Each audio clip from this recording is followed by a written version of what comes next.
Olha só que legal, existe uma teórica da área da psicologia chamada Melanie Klein, que ela escreveu um livro, que eu não lembro o nome agora, mas ela discute como a gente representa o outro. Ou, na verdade, como o desenvolvimento do cérebro humano faz em relação a entender o outro. E existem vários estudos científicos que comprovam que outros animais também fazem esse tipo de desenvolvimento, que é entender-se como um indivíduo, e quando ele enxerga o outro, aquele outro é um outro. Tá dando pra entender ou tá um pouco confuso? E nesse livro ela usa muito como base os estudos do Freud e de todos esses outros velhos que vieram ao longo da história discutindo e analisando como é que o ser humano consegue entender o outro. Quem é a pessoa? Qual é a persona? Quem é aquela figura? Quem sou eu?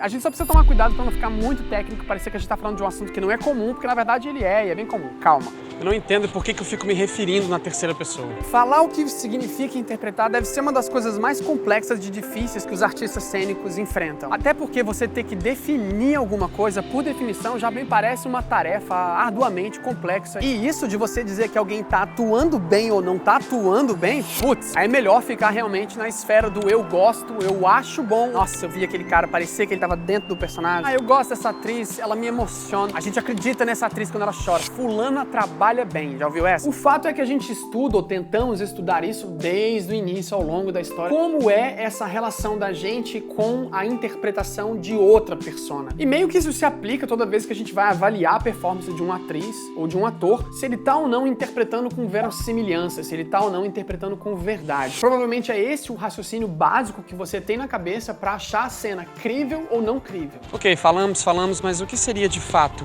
uma boa atuação?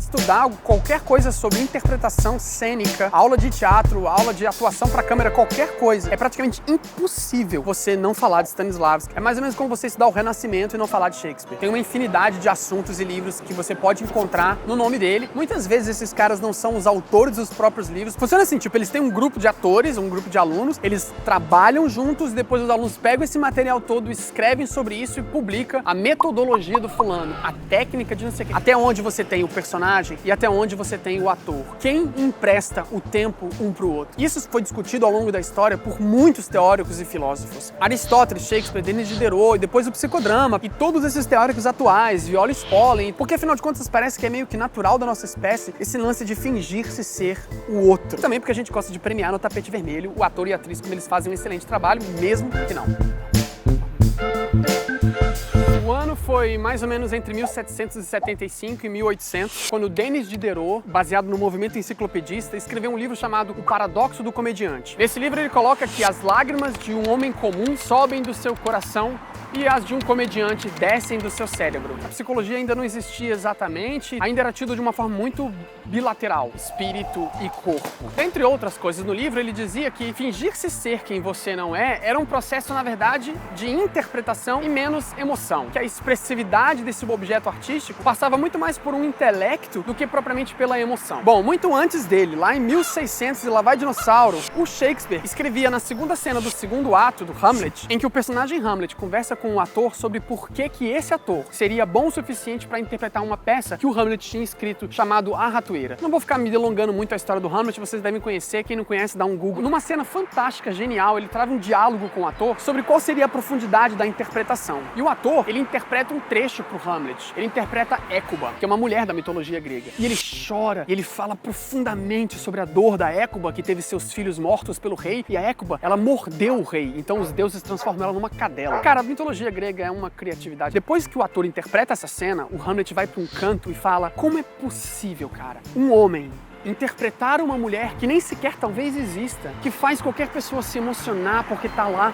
vendo aquele cara fingir ser, e Hamlet sofrendo a morte do pai, ele não consegue externalizar a dor que ele sente. Tudo isso faz com que ele fique pensando por quê? Por que esse ator consegue chegar no nível de interpretação que qualquer pessoa acredita que ele tá sofrendo, sendo que ele na verdade não é aquela figura. Vale lembrar, Shakespeare escreveu essa peça num período em que as mulheres não interpretavam peças de teatro. Sabe Romeu e Julieta? Então, a Julieta muitas vezes foi interpretada por um homem. Às vezes um adolescente que ainda tinha uma voz fina, que ainda falava um pouco fininha assim. Houve um período da história humana em que era proibido as mulheres serem atrizes. Era ilegal. Pensa nisso.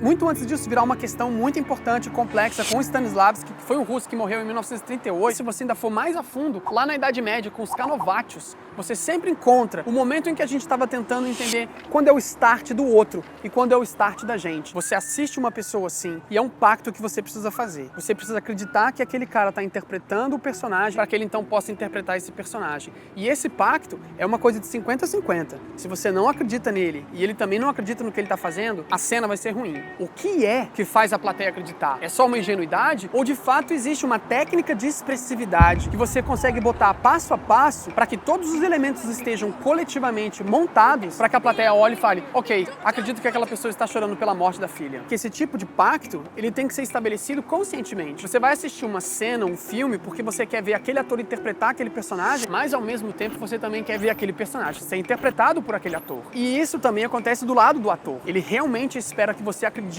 que quando ele ajusta o óculos, ele está fazendo tal qual o personagem faria, e não como o ator faria. Então cuidado quando a gente está querendo discutir que uma atuação tá ruim ou não, se a gente usa como parâmetro meramente a nossa percepção do gosto. 50% da responsabilidade do personagem ser entendido como ele é, também recai sobre o público. Será?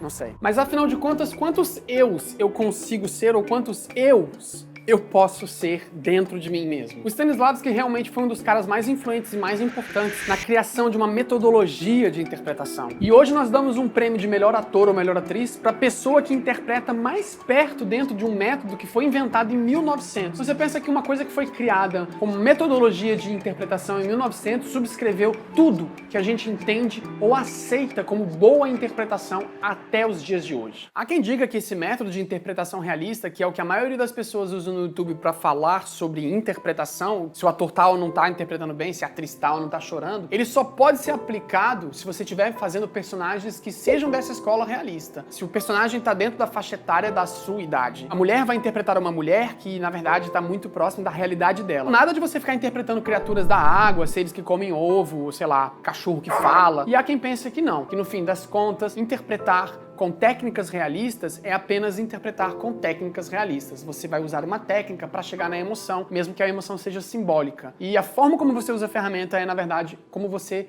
aplica o seu talento ou a sua inteligência. Se é que se tem alguma inteligência. Que eu vou ver se eu acho um lugar para parar. Eu acho que todo mundo já passou por aquela situação em que você tem duas crianças brincando e elas estão com, tipo, uma tampinha de garrafa na mão e essa tampinha de garrafa tá cheio de terra e elas estão, que delícia. Existe uma característica ou faculdade do cérebro humano que é muito importante para os atores. Na verdade, eu acho que a única coisa que possibilita alguém ser ator ou atriz é a chamada dualidade. É como se fosse um estado de dupla vigília. Essa técnica é muito usada no teatro realista e em quase todos os outros métodos de interpretação. E isso possibilita os atores a não entrarem muito no personagem, porque eles precisam se jogar na emoção, para que ela também pareça real, mas eles também não podem se esquecer que eles estão em frente à câmera, ou então na marca da luz que a direção pediu. E apesar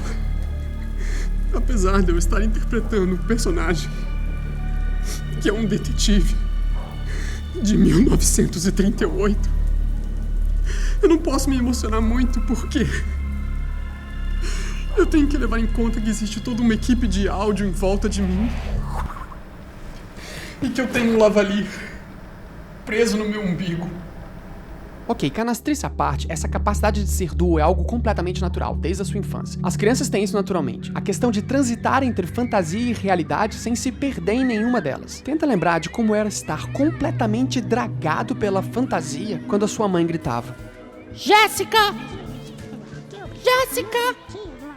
Jéssica! Vem pra casa agora! Oi, mãe! Já vou! Eita, Agora! fazer que você vai ver. Oh, você vai ver. Agora! Oh, mãe! Não me faz chamar de novo, hein? Ai, que merda! Do ponto de vista da atuação, o personagem é algo de fato que o ator cria, mas também um pouco do que a plateia espera daquele personagem. Existe um gráfico que eu gosto muito de usar, que é o personagem ou o produto artístico, ele é composto de 3 elementos. Ele é composto de uma ideia que alguém fez para alguém. Existe uma parte da ideia que a plateia entende para além do ator. Existe uma parte da ideia que também o ator entende para além da plateia. E claro, existe uma parte do ator que a plateia entende para além da ideia. Como assim? Você vai assistir o filme do Tony Stark, em parte, por causa do Robert Downey Jr. Se eu quero fazer o Dark Knight, o Batman 2 ou 3, com outro ator que não o Christian Bale, provavelmente a plateia não vai aceitar, porque ela também quer ver não só o personagem Batman, mas ela quer ver aquele ator interpretando o Batman. Porque o produto artístico é feito nesse tripé. Então, se um ator interpreta um personagem, mas ele não consegue passar credibilidade no personagem que ele tá passando, muitas vezes a plateia não vai comprar essa ideia. Às vezes a plateia tem uma ideia sobre aquela ideia um pouco mais aprofundada do que aquele produto artístico está entregando. E então você dizer que a atuação, a performance de um ator tá ruim, em parte também é responsabilidade da expectativa que você tem em relação àquele produto. Nesse sentido, eu queria levantar um ponto rapidamente com vocês, até porque o pessoal pediu pro vídeo não passar de 10 minutos. Imagina um cara voltando do trabalho. Imagina que o cara tá cansado, voltando do trabalho, tá lá exausto, sei lá, pegando um trem, pegando um metrô, e esse cara é músico. Como que a gente identifica que esse cara é músico pra plateia? Como que a plateia compra a ideia que esse cara é músico? Vamos imaginar que esse cara esteja tocando um instrumento no ar. Mas qual é o detalhamento que o ator precisa colocar para que todo mundo acredite que ele é músico? Se na plateia você tem algum músico, talvez um músico espere enxergar nesse personagem um pouco mais detalhe que uma pessoa leiga da música enxergaria. A criação do personagem vai estar no detalhamento que o ator ou a atriz vão conseguir dar, porque o músico saberia muito claramente diferenciar uma pessoa que está efetivamente tocando a guitarra de uma pessoa que está só fingindo que está tocando uma guitarra. Até porque isso aqui é um baixo. Então você falar que uma atuação tá mal, ela é em parte também um pouco da expectativa que você criou na relação do detalhamento que o ator ou atriz consegue colocar naquele personagem. Mas pensa, você assiste aquele ator que você não gosta e você fala que ele é enfadonho, que ele fica sem graça. E o quão bom esse ator tem que ser pra criar uma coisa sutil, tão sem graça, pra que você ache enfadonho e sem graça. Acabou.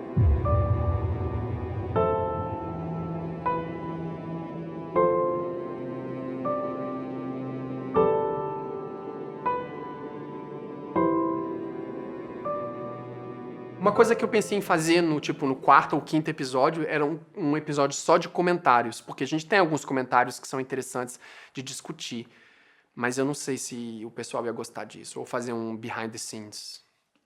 Acho que não, melhor não. Corta essa merda.